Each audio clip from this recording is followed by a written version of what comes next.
Alrighty, ladies and gentlemen, here is our last section of Chapter 7. It's 7.5, and it is performing operations on vectors. So, back in Chapter 2, we talked about looking at vectors from a geometric approach. Today is going to be more algebraic based, okay? So, unit vectors we talk about. Remember, a vector is something that has magnitude and direction. So, our unit horizontal vector is often associated with this little I, and the unit vertical vector is j. So like this one right here where you see it going 2, 1, 0, that's like 1i and 1j. Okay, so there's a couple of different ways we can express this. So if we look at example 1, I'll show you both of those methods. So it says draw the vector that goes from the origin, so from my origin, to the point 3, 4, and then express it in terms of its unit vectors. So if I go over 3 and up 4, so there's 1, 2, 3, 1, 2, 3, 4. This is the vector I'm looking at. And to express this in terms of its unit vectors, we just think about, okay, well, horizontally, how much did I go? And that was, I shouldn't use black there. I went right 3 and up 4. So the two different ways you could say this are that v is equal to 3i, because the I is my horizontal, plus 4j. The other method that we sometimes use is like these greater than, less than symbols, and we write it like this, okay, where that's x comma y. So in terms of unit vectors is typically written like this. This is just an alternative method that I can't remember if the book brings that up or not. Okay, so that is pretty straightforward. Next one is asking us to find the magnitude of each vector. So magnitude of each vector we say, and it's absolute value, and I shouldn't say that. It looks like absolute value, it's not absolute value. The magnitude of a vector is just the quantity associated with it. So it's the square root of x squared plus y squared, which is just our Pythagorean theorem. Okay, so like if here you were looking for the magnitude of this, you would say 3 squared plus 4 squared is equal to x squared. You'd add those and then you'd square root, and that would give you your value. Okay, so for the first one, if I wanted to find the magnitude of vector v, this would be the square root of 6 squared plus 8 squared. 6 squared plus 8 squared gives you 100, which is going to give me 10. Okay, square root of 100 is 10. On the next one, magnitude of v is equal to the square root of 25 plus 144. Because 5 squared is 25, negative 12 squared is 144. This is a 5, 12, 13 triangle. This gives you the square root of 169. So the magnitude of vector v would be equal to 13. Okay. So that's finding magnitude. Number 4 says vector v has its tail at the origin and then makes a 35-degree angle with the positive x-axis. So origin is where the tail is, and it makes a 35-degree angle with the positive x-axis. Positive x-axis is this side of the origin.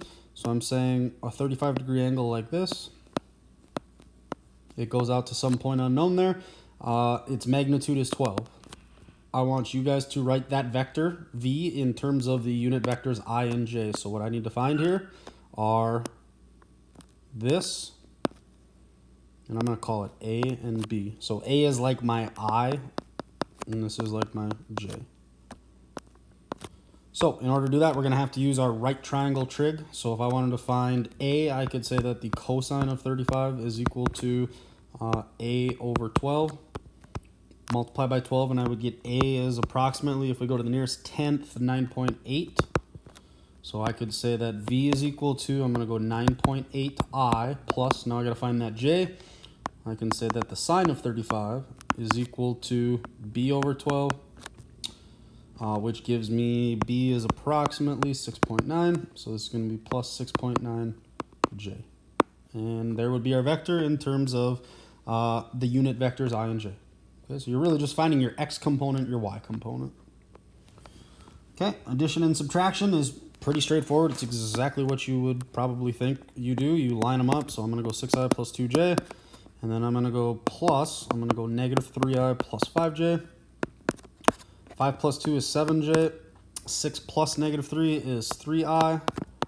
So the addition of those two vectors would be expressed like this. Okay, so that is the resultant vector if you remember back to how we drew them head to tail in chapter 2. Okay, this one is super easy as well, but it's a really easy to make a mistake because when you subtract, here's what I'm going to recommend you guys do. Distribute a -1 to both of these. Otherwise, you're going to mess this up. So I'm going to go u minus v, so 6i plus 2j, because subtraction is the same as adding the opposite. And then I'm going to write it as plus -3i and then plus 5j. Otherwise, a lot of you will forget to distribute that negative. So just do it right off the bat and rewrite it as addition. So this is going to give me 7j. And this is going to give me 6 minus 3i is going to give me 3i. So 3i plus 7j. Hopefully you can't hear my dog barking in the background. She just woke up. So we're going to try and get through the rest of this before that becomes a huge problem. Scalar multiplication. So a scalar multiple is just a number out front. So if I want to find 4v and I give you this as my vector, 4v is going to be equal to just 4 times 2i plus 3j, which we just distribute. This would give me 8i plus 12j.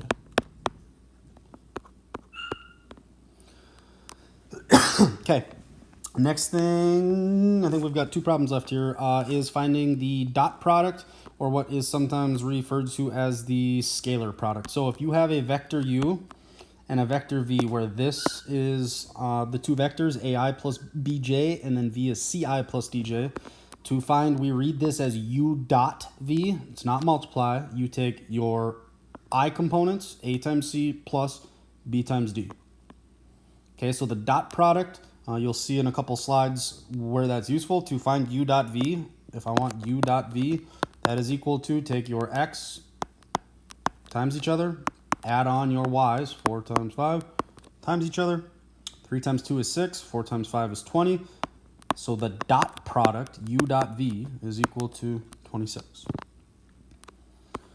Okay, so then here is our last one, and this is why we need the dot product. So to find the angle between 2 vectors, you use the dot product. The angle theta between the 2 vectors v and u can be found using the formula. The cosine of theta is equal to u dot v divided by the magnitude of u times the magnitude of v. Okay, so these are the 2 vectors I'm given, u and v. So I've got to find 3 things here. I've got to find u dot v, I've got to find the magnitude of u, and I've got to find the magnitude of v. Okay, just to kind of put this into perspective, what we're doing on this one is if I give you 1, 2, 3, 4, 5, 6, -1. Okay, so that's 6, -1. That's my first vector. And then -1, 1, 2, 3, 4 would be this vector right here. What we are trying to find is this angle right here, theta. Okay, and so in order to do this, I'm going to say u dot v we have as, I'm going to multiply my x's, so I'm going to go 6 is equal to 6 times -1 plus, now my y's, -1 times 4, which is going to give me -10. Okay, so that takes care of the top. Now I got to find the magnitude of u. The magnitude of u is going to be equal to the square root of 36 plus 1, because it's your x squared plus your y squared, 6 squared plus 1 squared. Okay, the magnitude of v is going to be your x squared plus your y squared, so that's square root of 1 plus 16, which is going to give me square root of 17. I don't know why I didn't finish here. This one is square root of 37. Okay, so here is what we have. The cosine of theta is equal to -10 over the square root of 37 times the square root of 17. Now, here is the mistake that people make. They type this into their calculator, and then they think that that's their answer. Notice that the cosine of theta is equal to that. So when you type in -10 times the square root of, and I messed this up, this should be 37. Okay, so when you type in the part that I circled here, you then have to say theta is equal to the inverse cosine of that whole thing. Okay, so use your calculator to do that, and let's verify. You should be able to get that to come out to be 100, not 73, 113.5 degrees. So that is the angle between those 2 vectors. Okay, if 2 vectors are perpendicular, then their dot product is 0. I'm not going to go into that. I can't remember if that comes up in the homework, but that's a different conversation. You won't be tested on it. Don't need to know that.